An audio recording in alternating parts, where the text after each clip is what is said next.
So, Coach, initial takeaways from tonight's game? I hate losing, but I'm really proud of them. That's the best game we've played by far.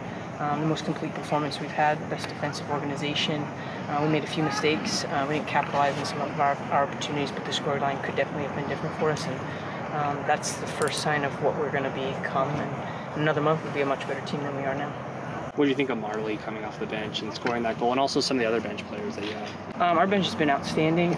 All the players have been growing really quickly, so some of them get to start, some of them have been coming off the bench, but they're competing well for minutes. And so Marley has been competing well. She deserves those minutes. She's competed well in the game, and so she ended up with more minutes. And obviously we're really proud of her to get her first career goal.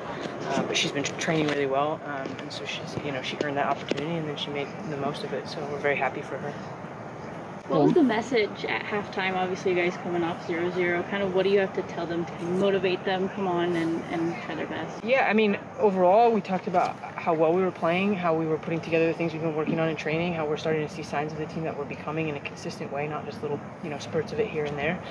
We talked about a few of the players are having outstanding performances. Mariah, Maddie Kay, these players are playing really well from minute one. So we kind of rode on that sort of energy and confidence, and, I think overall it was like the second half was as good as the first half in a lot of ways, so I think they responded well to the challenges.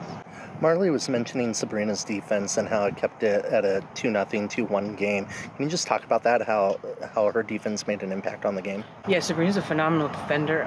She's defended in wide open spaces in situations where defenders look to keep the advantage in your favor. You never want to be in 1v1s. Sabrina's comfortable in big spaces and defending basically in situations where most defenders would want to avoid that.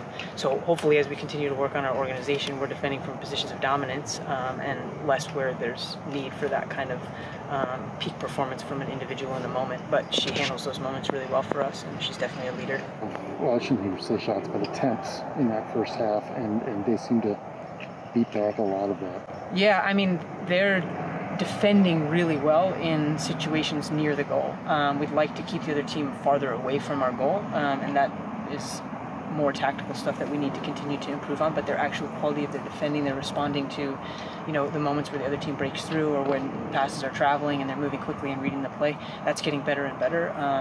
I think we probably had equal number of shots on goal as they had, so a lot of their shots, weren't good enough to really contest us, but we'd like to obviously eliminate more of those opportunities, but I think they did defend really well in situations where Tech had good offensive opportunities. Talking about a defensive game like this, how important is goalkeeping, like having a solid goaltender? Yeah, I mean, having a solid goalkeeper is always important because you're going to break down at some point. If you're playing against top teams, they're going to get some kind of opportunities on you. Momentum shifts in soccer all the time, so having somebody behind you who is going to come up with big saves, and Hope has pretty much come up with at least one big save in every game we've played in, so it's huge. It gives confidence to the defense to know that if somebody gets a half chance, it's not going in the back of the net. There's somebody there who's going to make sure it doesn't. And I think Hope has done that for us. She's a pretty good leader. We'd like her to be even louder, but she is a good leader. She understands the game well. She communicates well. So that's just something that we get a lot out of Hope in that way. How have you seen you mentioned communication with Hope, but how have you seen the communication develop throughout the season with offensively and just the whole entire field for the team? The communication on the field? Yeah. Well, actually, communication is a problem for us. Yesterday we trained and we played some of training silently because we actually communicate panic sometimes to each other, or we're just all screaming names without information. So something we've been working on is making sure that when we communicate, we're communicating useful information. So if your teammates are better when everyone is silent, then it means that the information you're giving isn't helpful. So we've had that lesson come out a couple times in training where it's like, okay, yes, we're all communicating, we're trying to do better, but it's actually making us worse. So we've got to figure out what communication makes us better, and you stick to that, and don't just communicate your sort of angst or, tension on the field. Don't pass that around. Did you see moments where that kind of progressed throughout this game where they got better at communicating? I don't know. I can hear them communicating. I know the communication is helpful at times. The bigger thing for me is how much information the individual players are taking in themselves, because I can yell at you whatever I want to yell at you, but first of all, it takes time for us both to read the play. It takes time for me to speak it. It takes time for you to hear it, and then it takes time for you to react to it. So if I just look around, or the other person just looks around themselves and takes in all of that information, it's 10 times faster than trying to communicate verbally. So verbal communication is really just to reinforce what decisions you're hoping everybody's already making. And the truth of the matter is, when you play in a stadium with a lot of people, like, you know, pro sports, you can't hear anything anyway. So you can hear someone who's 5, 10, 15 yards away from you, but the communication across the field is limited because you can't hear that well. So a lot of what's the best communication is nonverbal communication, the communication that you're taking in from seeing more than other people, and then the little bits of communication on top of that that reinforce the decision making, that we're all making the same decision. We all want to keep going in that direction. You know, that's the stuff that we're working on and they're improving on in a big way. Oh, So can you take us through your first goal? I was running pretty fast, you know, there was an adrenaline rush, and Sabs played it in the box.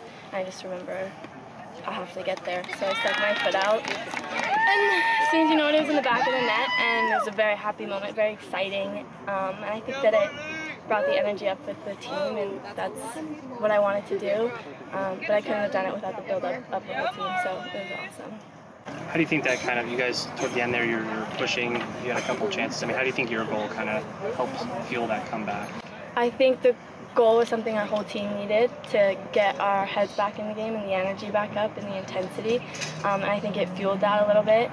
So after that, I feel we all were able to really, you know, like we're still in this. And I think that it helped a lot regarding the energy. I think it was like a boost, kind of. What were your instructions coming into the game? Because you and Nicole had some good touches on the ball there too. Yeah, my instructions were, you know, go in there, make a difference. You got this. A lot of positive feedback. You know, all good things. I think they just put us in there, you know, get some fresh legs, see if we can make a difference. So that's about it. I didn't get a lot of instructions. What was Coach Morrow's message after the game today? She was proud of us. She hates losing. I think anybody hates losing. And she told us how much she hates losing. But at the end of the day, she told us how proud she was of us because it was our best game so far. Together as a team against another really good team, competitively, one of the better teams in the country, she said. And she was really proud of us because we've just been up on an uphill. And I think that today proved that we're getting better. And we're still getting better, and we're going to keep getting better. So it sucks to lose, but at the end of the day, there was some positives to take away from it, and she enlightened us about that. So as players, though, did you feel the same way? Before she said that, did you feel the same way about the game?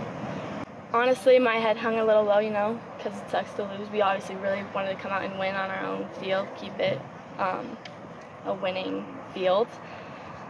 But her words changed our minds, because I think a lot of us were kind of bummed about the loss, but she turned it around for us, and now we're just looking forward and not back, because it happened, it's over, and I'm only going to get better from here.